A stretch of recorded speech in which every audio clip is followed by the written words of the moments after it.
Hello, my friends. It's Dr. Sharon with Clinic Reviews. Today we're going to be talking about psych medications, specifically antipsychotics and antidepressants.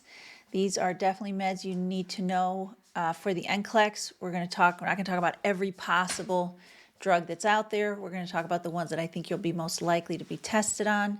So let's go ahead and get started.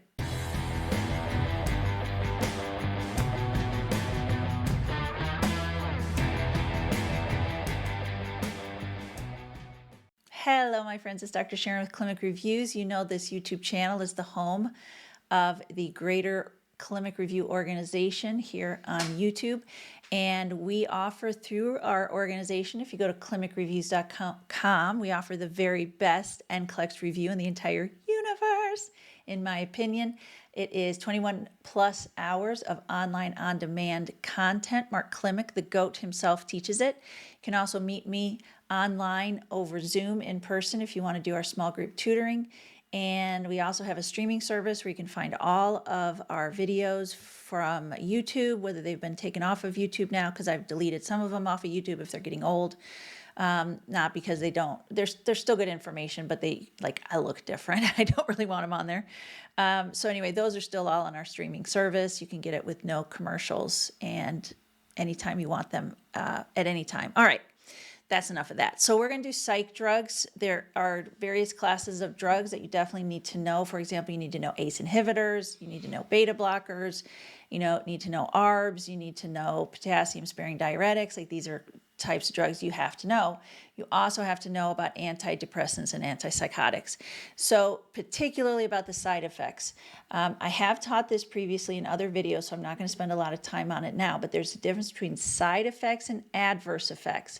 Side effects are things that we nurses, teach the patient how to manage. We teach the patient about side effects. We don't call the doctor about side effects. We don't stop the drug for side effects.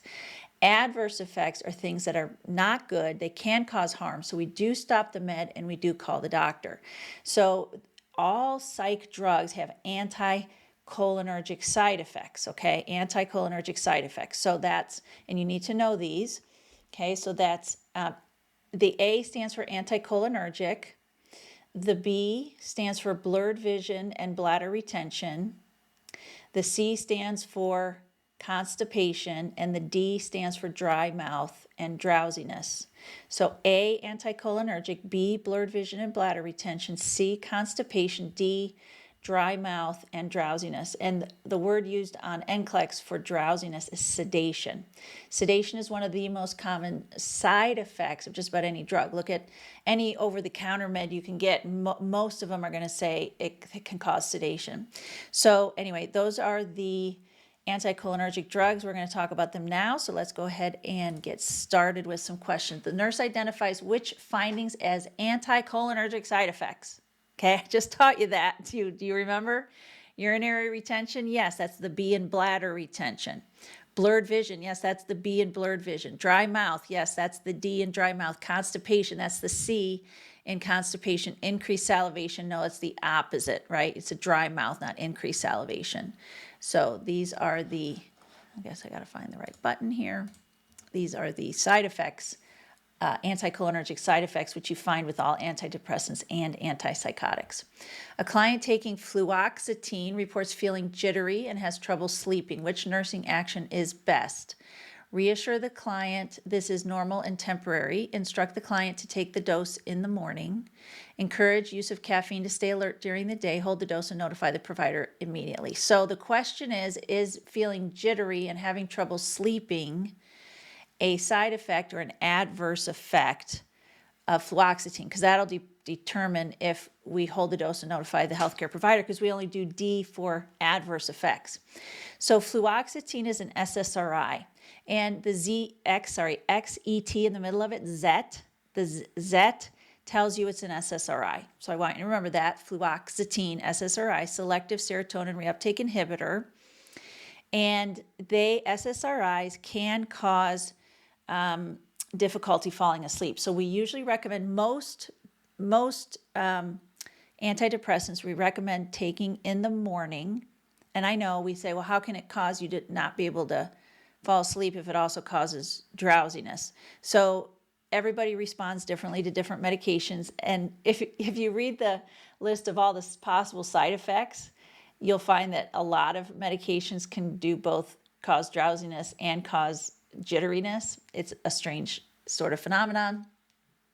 But this is just that I feel more awake, which actually is the serotonin. So it's a selective serotonin reuptake inhibitor, so it keeps serotonin out in the body longer, and that's actually a possible side effect of that. So it is a side effect, it's not an adverse effect. So I can cross off D. Now, could I guess that it's an adverse effect? Well, yeah, trouble sleeping isn't an adverse effect, y'all. I mean, feeling jittery and having trouble sleeping, that's not going to harm the patient. It's uncomfortable, they may not like it, but it's not going to harm the patient. So adverse effects tend to be things that actually harm the patient or can cause long-term damage. And so this is a side effect, so I'm not going to do D. So what I want to, if they're feeling jittery and having trouble sleeping, do I want to add caffeine to that? And the answer is absolutely not. I don't want to do that. Do I want to tell them to take the dose in the morning? That's a possibility, right? That sounds like, if we just use common sense, that's definitely a possibility. Reassure the client this is normal and temporary. Actually, we want to do something about this, right? I don't want to just go, oh, don't worry about it, it'll go away. I want to do something about it because it's bothering them. So I don't want to just put it off. I mean, it may be temporary, it may be, but I still want to do something about it. So the best thing to do is really to do B. And I put a little box around the XET there so that you could remember fluoxetine, ZET, is an SSRI, selective serotonin reuptake inhibitor. The nurse is reviewing potential side effects of sertraline. Which should the nurse include in the teaching? Sexual dysfunction, dry mouth, increased suicidal thoughts in young adults, hypertensive crisis with tyramine, or weight gain. All right, sertraline is not a ZET drug, but I want you to remember this sertraline is an antidepressant, and it is actually an SSRI. So yes, the Zets like fluoxetine is an SSRI, but I do want you to memorize sertraline is an antidepressant SSRI as well.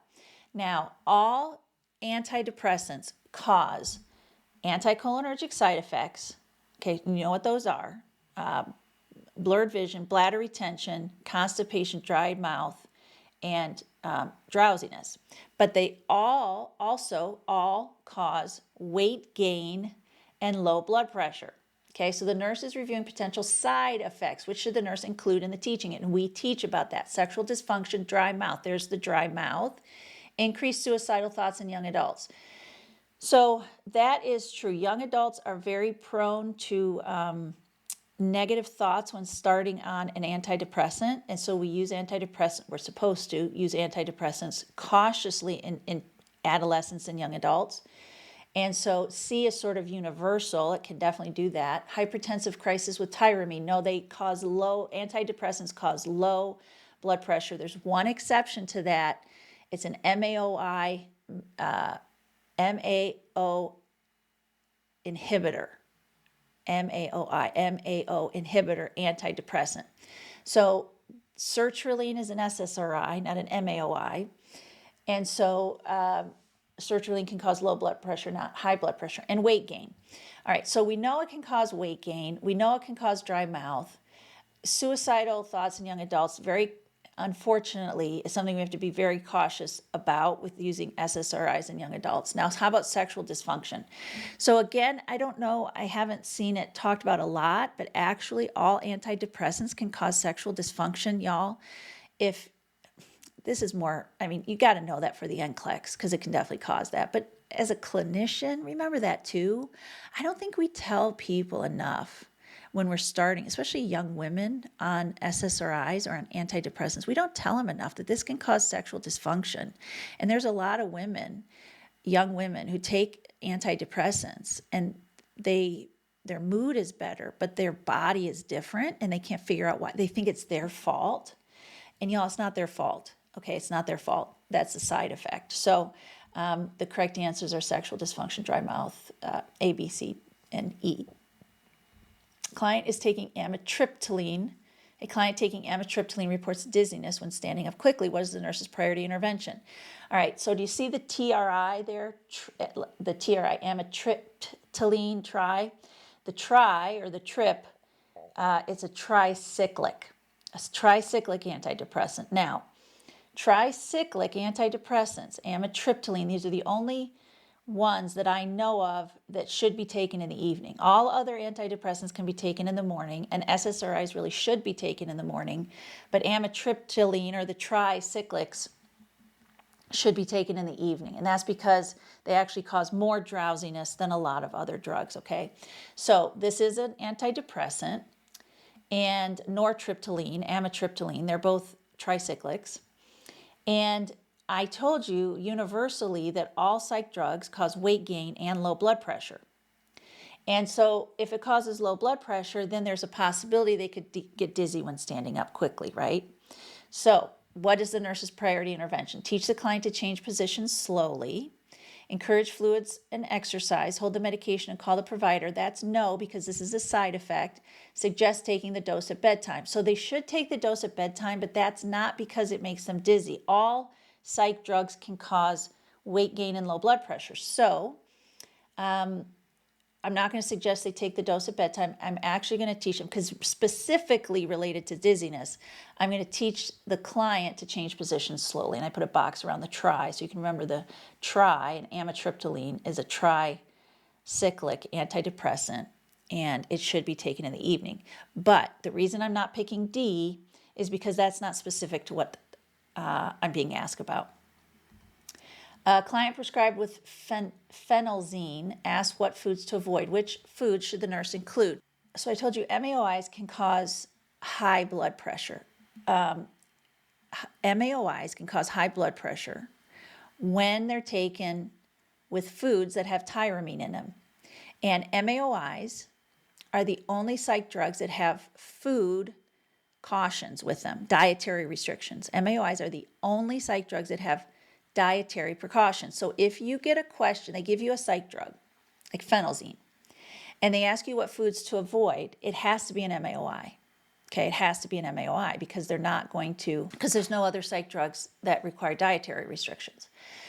So which foods should the nurse include as foods to avoid? Because it can cause hypertensive crisis. Okay, that's the problem. It can cause severe hypertensive crisis if they take MAOIs with foods containing tyramine.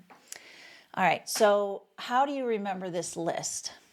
So I remember the list because to me it's not an obvious list. I remember that anything fresh is okay, like fresh fruits and vegetables and fresh meat are all okay, except BAR, B-A-R. So all fresh fruits and veggies and fresh meats are fine, except BAR, bananas, avocados, and raisins.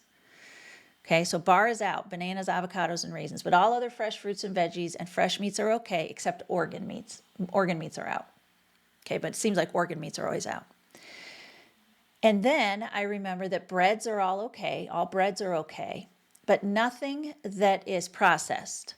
And nothing, and then any aged cheeses. Okay, so processed meats are out, like hot dogs are out, any of those meats, like sausage is out, any of those meats that are hanging on the aisle where they're packaged, like prepackaged not at the grocery store where you get the fresh meat, but they're prepackaged. They've been treated in such a way that they last longer, right? So all of these processed meats are out. And then aged cheeses are out. Cheddar is an example of an aged cheese, but I don't think they will expect you to know what aged cheese is. I mean, I don't think they're going to expect you to know examples of aged cheeses. I think they'll say aged cheese like it says here. And then all the things that we use to celebrate are out. So alcohol, caffeine, and chocolate are out. And then this is the only diet that I know of where yogurt is not allowed.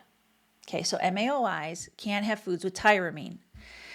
So that's any processed meats, aged cheeses, yogurt is out, BAR is out, bananas, avocados, and raisins, and then alcohol, chocolate, and caffeine. Okay, so those are the things that are out. So a client prescribed phenelzine asks what foods to avoid. Which foods should the nurse include? Aged cheeses, avoid that. Pepperoni pizza, that's the pepperoni, not the pizza, it's the pepperoni. Fresh apples, everything fresh is good except bananas, avocados, and raisins. Red wine, Alcohol is out, yogurt, the only diet where you can't have yogurt, okay? So this is specific to the MAOI. So we've talked about the SSRIs, we've talked about the Tricyclics, and now we've talked about the MAOIs. Client taking paroxetine, ZET. So this tells you what? It's an SSRI. Reports new onset of fever, agitation, sweating, and muscle rigidity. What is the nurse's priority? So with SSRIs, they can develop serotonin syndrome. Serotonin syndrome occurs when the serotonin levels are actually too high, and it actually does throw them into hypertensive crisis. Okay, serotonin syndrome is hypertensive crisis. So we've got an SSRI, we've got fever, which isn't necessarily, you don't necessarily think of that with hypertensive crisis, but we have agitation, sweating, and muscle rigidity. So that's serotonin syndrome. Okay, serotonin syndrome. These are symptoms of serotonin syndrome. What is the nurse's response? Encourage oral fluids, place the client on seizure precautions, check the client's blood pressure, or reassure the client these are common flu-like symptoms. So I'm definitely crossing off D. These are not common flu-like symptoms. There's no reason to think they need to be on seizure precautions. Oral fluids don't necessarily help with fever, agitation, sweating, and muscle rigidity. So we need to check the client's blood pressure because serotonin syndrome is associated with very, very, very high blood pressure. So that's what we're concerned about here. When teaching points, which teaching points should the nurse include for clients beginning antidepressant therapy? So this is just generally. So we have to pick something that's true across all antidepressants. Therapeutic effects may take 2 to 4 weeks. Do not abruptly stop taking the medication. Report suicidal thoughts immediately. Alcohol use is permitted in moderation, or stop taking the med if it causes sedation. So we already talked about how anticholinergic side effects include drowsiness, which the Nclex uses as sedation. So E is actually a side effect. So we're not going to tell them to stop taking the med if it causes sedation because that's a side effect, and we only tell them to stop taking the medication if it's an adverse effect. Alcohol use is out. Any drug that causes sedation, alcohol use is out. So you shouldn't take alcohol when they're on prescribed medications anyway, but particularly for any drug that has the possibility of causing sedation, which antidepressants do, alcohol use is not allowed. Of course, we're going to tell them to report suicidal thoughts immediately. Of course, that's obvious.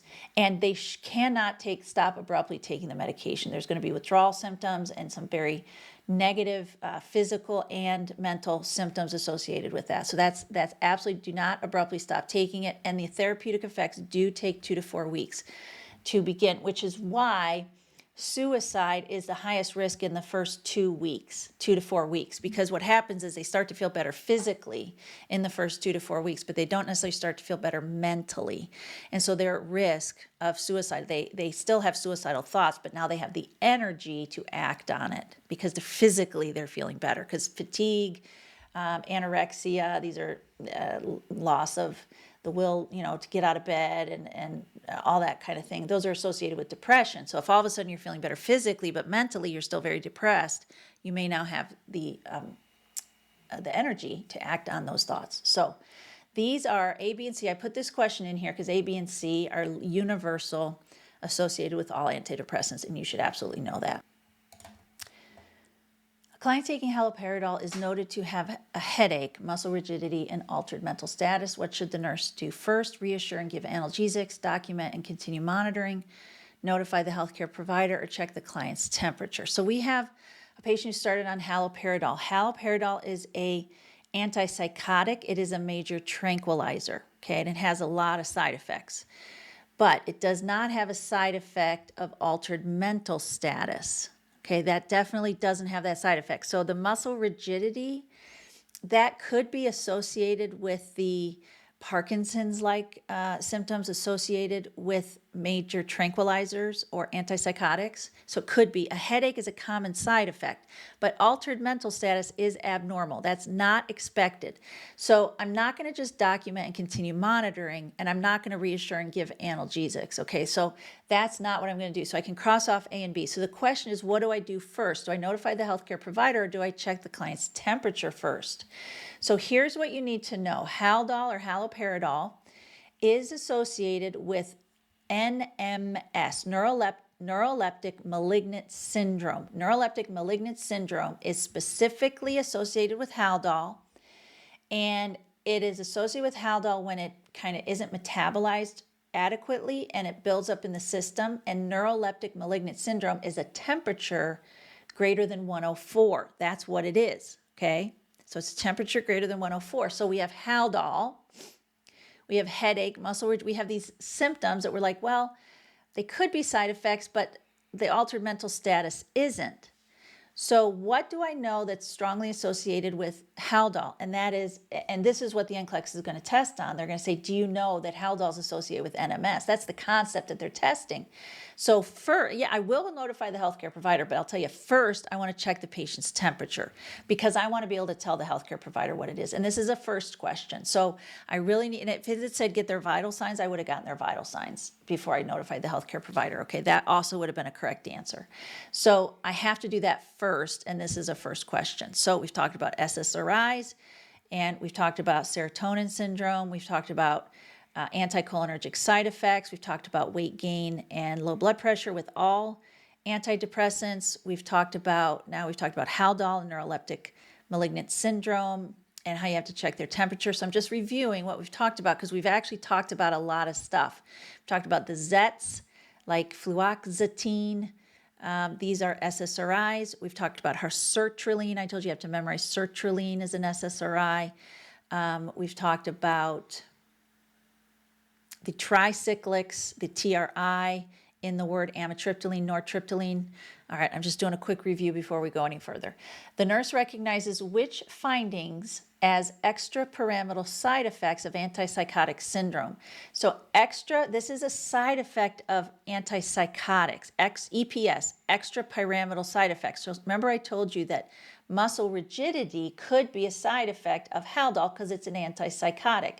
So in addition to the anticholinergic side effects, antipsychotics also have additional side effects.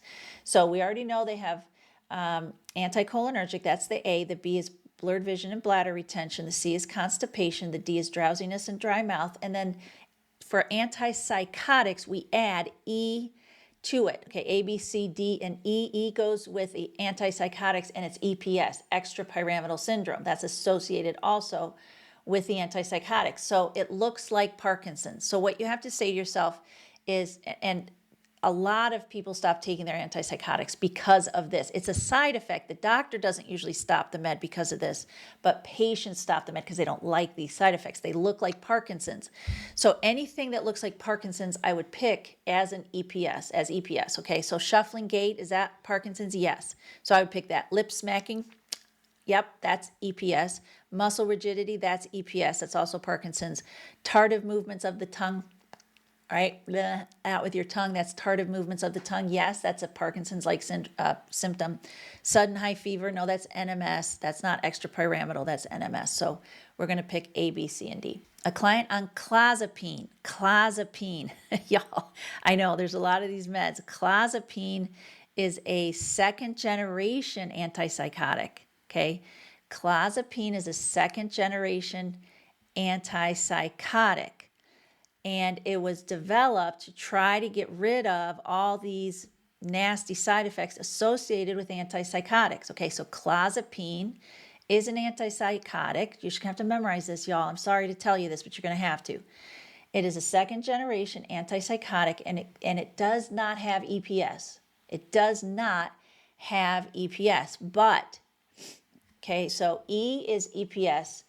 F, if we go A, B, C, D, E, F is photosensitivity. So antipsychotics have anticholinergic, blurred vision, bladder retention, constipation, drowsiness, and dry mouth. EPS, F is photosensitivity, which means their skin burns very easily. And then the G is agranulocytosis. I know it cheats a little bit, but it's the G in agranulocytosis. A, B, C, D, E, F, G, agranulocytosis. That means low white count. So they developed this Clozapine to try to get rid of these side effects. And they did. They got rid of almost all the side effects except the agranulocytosis. So for a person, especially schizophrenics, stop taking their meds. And we don't want them to stop taking their meds. And they don't like this EPS, right? So most schizophrenics will take Clozapine, but we have to monitor their white count very, very closely. So all antipsychotics can cause low white count, agranulocytosis, but Clozapine does not have all those other side effects, but they do have the agranulocytosis. So they have a sore throat and fever. So I'm concerned about this. Encourage warm fluids, hold the next dose and notify the health provider, document, continue monitoring, reassure the client this is a normal side effect. It is not a side effect, y'all. Agranulocytosis is an adverse effect. It's an adverse effect. And so we need to hold the next dose and notify the provider, okay? So side effects, we have for all psych drugs, we have anticholinergic side effects, blurred vision, bladder retention, constipation, drowsiness, and dry mouth. Those are side effects. Then for the antipsychotics, we also have EPS syndrome as a side effect. Now, a lot of patients don't like it and they stop the med, but we don't necessarily have to call the doctor about it. And then we have photosensitivity also associated with the antipsychotics, right? That's the skin is sensitive to sun, so you have to wear sunscreen, hats, long sleeves. The G is not a side effect, it's an adverse effect, agranulocytosis, and so we do hold the next dose and notify the provider. What teaching should the nurse provide to a client starting Clozapine? Okay, so we're still on Clozapine, and I did 2 in a row because I wanted you to remember Clozapine. Report sore throat and fever immediately. Yes. Weekly WBC monitoring is required initially. Yes, because we need to see how they respond to it. Expect weight loss and anorexia. No, actually, we expect weight gain with any psych drug. Sedation may occur initially. Okay, yes, of course, it can certainly occur initially. It may last, but it can also occur initially. Notify provider if constipation develops. So we still have the anticholinergic side effects associated with Clozapine. What we don't have is the EPS and the photosensitivity, right? So we still are going to expect weight gain. So we're going to cross off C. That's not something we're going to teach. We will teach them sedation may occur initially because Clozapine is a major tranquilizer. It's a second generation major tranquilizer, but it's still a major tranquilizer. And we're not going to notify the provider if constipation develops because that's a side effect. It's a side effect, okay? Now, I would teach them to increase fiber and fluids, but I wouldn't teach them to call the doctor. So we need to be, what we're really teaching about Clozapine is we have to be super cautious about their white count. And then sedation, certainly with any major tranquilizer, antipsychotics are major tranquilizers. Sedation can certainly occur. A client on lithium, sodium, potassium, magnesium. It's an electrolyte. Lithium is an electrolyte, and it's used to treat bipolar. Client on lithium presents with nausea, vomiting, diarrhea, and tremors. What is the nurse's priority? Withhold the med and notify the provider. Reassure the client these are mild side effects. Encourage a low-sodium diet. Document and monitor. So lithium is an electrolyte. It's used to control the mania in bipolar. So anytime you give an electrolyte, you'll experience some neurologic side effects. Okay, so for example, someone takes lithium, it's an electrolyte, so it can cause paresthesia, numbness and tingling in the fingers. It can also it can cause polyuria, okay, increased urination, and it can cause increased peristalsis, so they may have bowel movements more frequently. But you don't expect vomiting, you don't expect nausea, and you don't expect diarrhea, and you don't expect tremors. Paresthesia, yes. Tremors, no.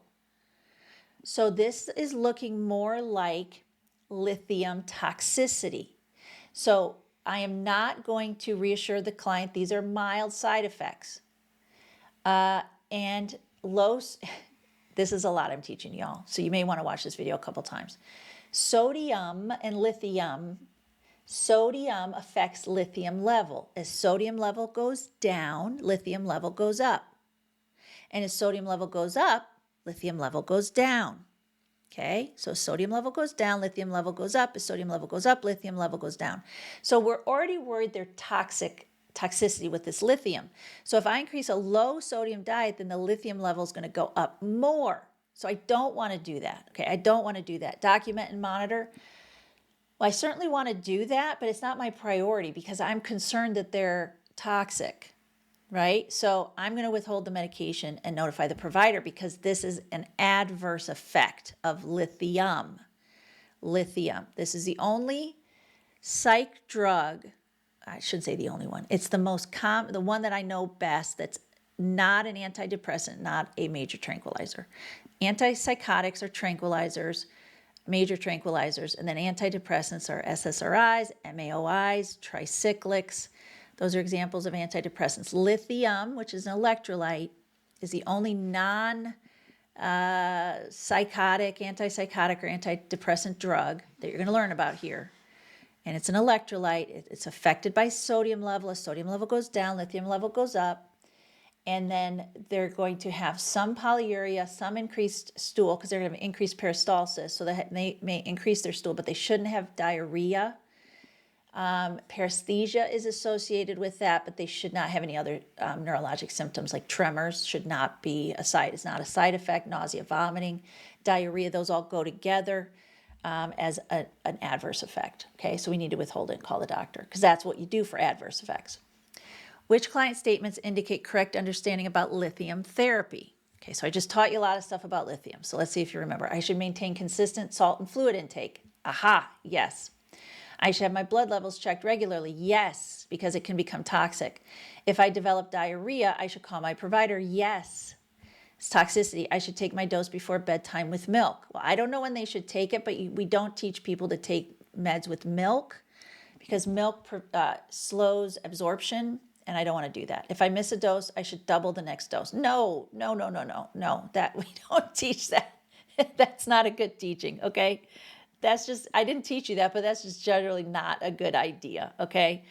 If they're taking lithium once a day, what they could say is if I miss a dose, I'll take it as soon as I remember. Like if they usually take it in the morning and they forgot to take it in the morning, they can take it in the afternoon or the evening.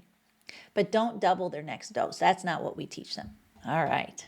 Well, that's it, y'all. That was a lot, like a lot. So you may need to watch it more than once. You may need to take notes on this, but this is really the psych drug stuff that you really need to know.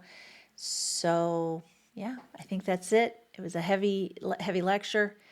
Let me know how you do on the Nclex. I wish you all the best. Remember, stay calm, prepare for 150 questions. Be prepared for it, because if it flips over to 100, or if it flips over to 86, like if you're expecting 85, it flips over to 86, you're going to go, oh no, I just failed. You didn't fail. You didn't fail. As long as you're still getting questions, you're still passing, okay? Love you guys. I'll see you in the next video.